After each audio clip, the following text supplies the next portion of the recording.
Tangis siswi SD di Karo, enggan makan program makanan bergizi gratis ingat orang tua.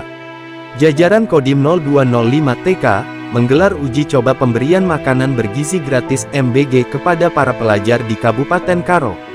Kali ini, sekolah yang menjadi sasaran penyaluran MBG ini berada di SDN 040445, Desa Ketaren, Kecamatan Kabanjahe, Kabupaten Karo, Selasa tanggal 7 Januari tahun 2025. Amatan www.tribuntandahubungmedan.com, tampak ratusan siswa di sekolah tersebut antusias menyambut personel TNI saat memberikan paket makanan bergizi tersebut.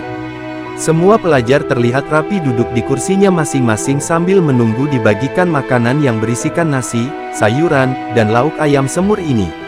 Namun, setelah semua pelajar dipersilakan untuk memakan paket makanan bergizi tersebut, tampak satu orang pelajar yang hanya duduk diam.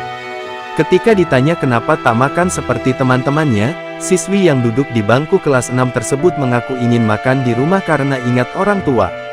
Sambil menyeka air mata, dirinya mengatakan tak bisa makan sendiri sementara orang tuanya terutama ibunya belum tahu sudah makan atau belum.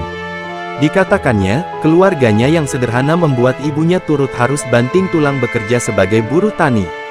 Namun, meskipun sempat menetaskan air mata, dirinya mengaku senang bisa mendapatkan bantuan MBG ini.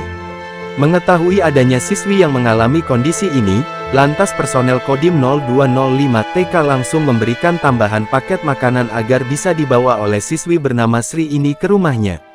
Tadi kita lihat ada yang enggak mau makan, karena kondisi keluarganya memang sederhana jadi siswi tersebut mau makan di rumah. Makanya tadi kita juga berikan tambahan agar bisa dimakan bersama keluarganya, ujar Dandim 0205 TK Letkol-In Ahmad Rangkuti. Lebih lanjut, setelah lulus dari sekolah dasar ini Sri mengaku nantinya ia ingin melanjutkan pendidikannya di pesantren.